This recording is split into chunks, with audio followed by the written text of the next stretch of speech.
And so let's go ahead and get to the outline. Now, if you didn't pick up an outline, we are going to start printing out outlines and leaving them at church. So next Sunday, people will be able to pick up both this session and session 2. And so I think that's another way we're going to encourage more people to get involved with us in the study. But if you did get the outline this morning, you're on my list of email folks, you'll notice it doesn't have scripture until toward the end. And that's because I always spend a little time when we get into a book just doing some background work on the book. And the first question that I have, I think is really important. Why Deuteronomy? Now, why I picked the book of Deuteronomy, I just wanted to we did Matthew, New Testament book, wanted to come back and do an Old Testament book. Next time, we'll probably go back to the New Testament.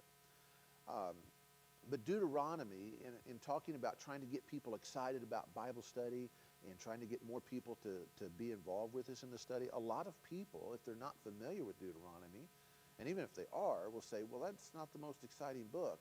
Why are we going to Deuteronomy? But I think that's going to be part of the value of our study, is that when you get done, you will kind of go, man, that was pretty cool. That was pretty relevant. That was important even for my understanding as a New Testament believer, New Testament Christian. Understanding some things from Deuteronomy helps me with that. So I've got three blanks then to fill out. One, it's a foundational book. Now, it builds on the foundations of Genesis, Exodus, Leviticus. It builds on that. It recaptures some of the key moments from those books. And we'll explain a little bit more about that in a moment. But it is a book that helps us understand the purposes of God, helps us understand the relationship of God with his people. It helps us understand the principles that God was trying to convey to his people. So in that sense, it's a foundational book. It reveals to us God's character, God's mercy, God's love, God's purpose, God's grace, and it hammers home the concept of covenant. That brings me to the second blank. It's a covenantal book. Now, I don't even know if covenantal is a word, but it's a book about covenant. Moses is recapturing the value of the covenant. And then it's the third one that I really want to emphasize. Now, part of this is for me personally, because of the last year or two, with everything that we've been dealing with, schedules are messed up. We didn't even have Wednesday night Bible study for a long period of time. It's a moment of refocus, of recommitment. So it is a book of recommitment. And understand the circumstances that the book is happening in.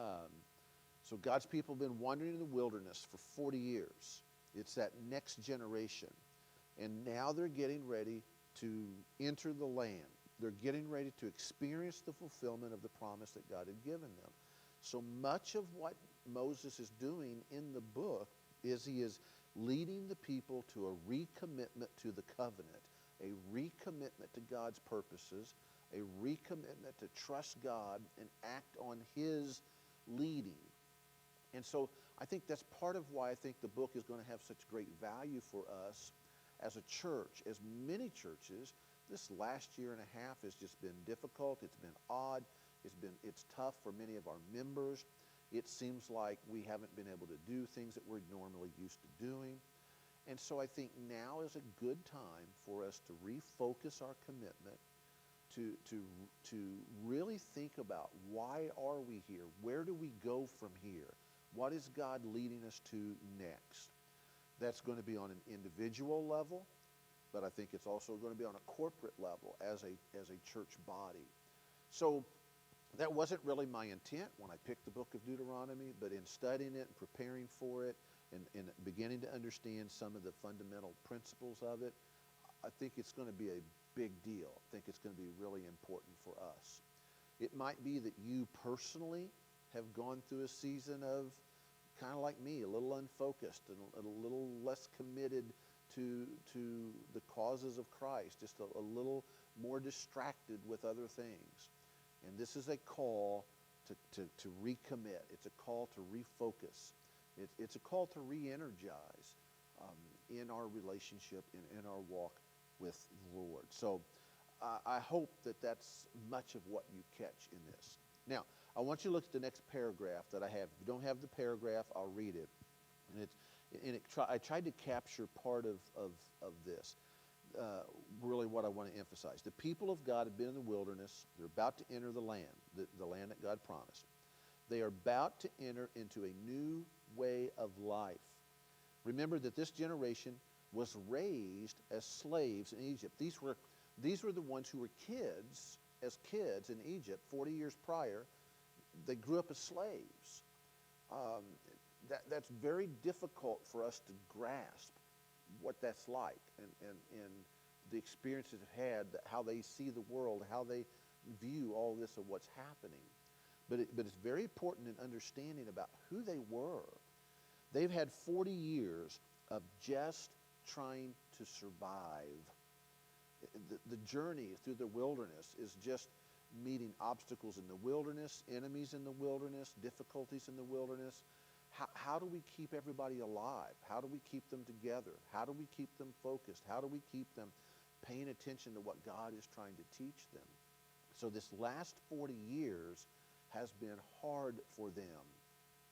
So on a really small level, that last year, or year and a half, 2 years for us, I think has some way been about, let's just survive.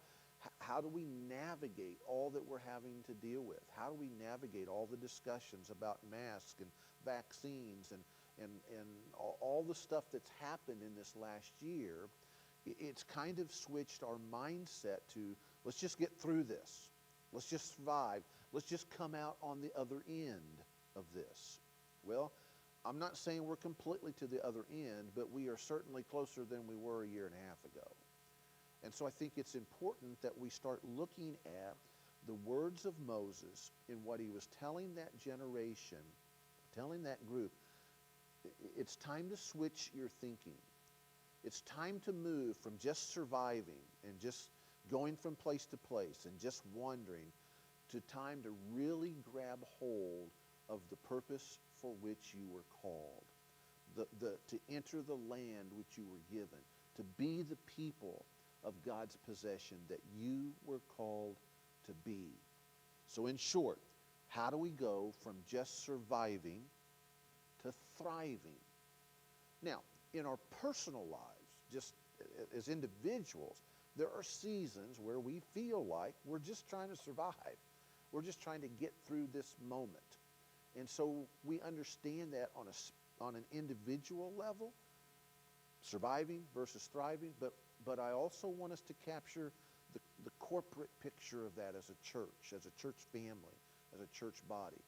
Just surviving, trying to keep the doors open, try to keep going, to thriving into God's purposes. Now, there are 4 things that are very new for them. Now, you'll say, Barry, my outline only has 3. Yes, that's because I forgot to put one of them on there. So here we go. A new generation. It's this next generation of people that were being cast into this role. You are the ones that are going to go possess the land. And I think as a church family, that has to be a large part of our focus. It's not that those of us that are older are done. It is not that those of us that are older have nothing to offer. Absolutely, that is not true.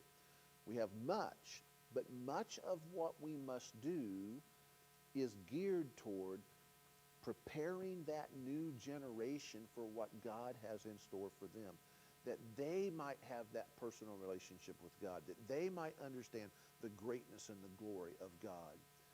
And that's been a part of what this generation that Moses is speaking to in Deuteronomy is working out, and they're trying to understand. A new frontier. I get that as soon as I say a new frontier, the line to boldly go where no man has gone before. That's a whole different story. But for them, it's a new land. Thirdly, and this is the one I forgot, a new leader. Now, I'm staying, okay? I'm staying. I'm still a pastor, But for the people of Israel, there was going to be a transition. Moses was going to transition from being the leader over this last 40 years for them into Joshua. And so he's preparing them for that. He's trying to get them to understand that they are God's people, not the people of Moses. And that's a big theme in this. And then finally, a new life. And just a completely different lifestyles that they're going to have to enter in. They're going to settle down. They're going to plant crops. They're going to raise their children. They're going to have this land that will be theirs. Much different than anything they had ever known before. And that's why the book is so exciting. It's captivating to me as we look into how Moses is trying to prepare the people for these new things that are about to happen. All right. Let's go with some quick points real quick, and then we'll just about be ready to wrap up. And I can already tell that 20 minutes goes really, really quickly for me. Maybe not so much for you, but I think it'll be important. It'll make us really focus on what are some key things in this moment. Quick points. The title, Deuteronomy, means repetition of the law. The repetition comes, Moses is recounting, reminding, re-explaining, drawing out points about the law. I used to be, and still am a little bit, very fearful of repeating myself in sermons. I never wanted to be one of those preachers who preached the same sermon over about 10 times over a 10-year period. And so I was really worried about saying the same thing over again. But I think I'm learning as I get more mature it is very necessary to repeat some themes, some ideas. There are things that we must remind ourselves on. We must hammer on for people to make those things stick with us. And so Moses is repeating stuff that these people have heard before, but he's doing so to emphasize, to remind, to teach again, to help them where they forgot. The title actually comes from the Greek Septuagint. Deuteronomy is not the Hebrew word. Cale just walked in the back a minute ago. Cale, say the Hebrew word for me one time. Ha-devarim. Okay, he's shaking his head, so I got close anyway. Ha-devarim is the Hebrew word for the title. It literally comes from the first verse of the book where it says, these are the words which Moses spoke. But these are the words, that Hebrew word is actually the Hebrew title of the book. Deuteronomy is more coming from the Greek title that was given to it in the Greek Septuagint, and that's where repetition of the law comes from. All right? It dates around 1400 BC or so. So in your mind, you're thinking 1500 years before Christ. Remember this outline. Abraham, Isaac, Jacob, Joseph, Egypt, Moses. Okay, and that kind of gets us to where we are with Moses. So Abraham, Isaac, and Jacob. Jacob's son Joseph, the story of Joseph, they end up in Egypt. Now, how long are they in Egypt? Around 400 years. And now they're out. It's 40 years past that. And this is the timing of the book of Deuteronomy, about 1400 years before Christ. And one final point this morning, and then next week we'll actually get into the scripture, and I'll give you your homework assignment here in just a second. So don't tune out yet. All right. It is divided into 3 major sermons or addresses of Moses. There are 3 major sections of the book in which Moses is teaching or preaching or giving a speech to the people, however you want to say it. It is very likely that he had maybe made notes of these speeches.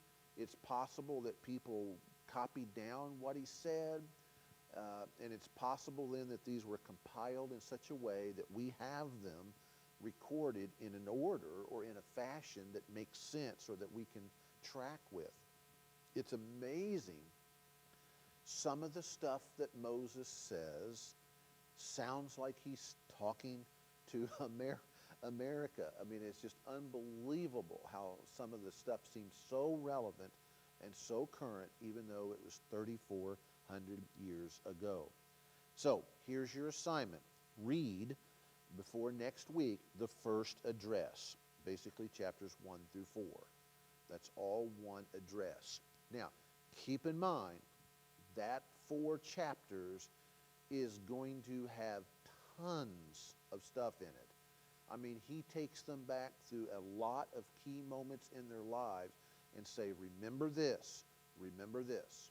So now, if you're not a Bible student and this is your first trip through Deuteronomy, you're going to read about a lot of stuff that you're going to scratch your head and say, I have no idea what he's talking about.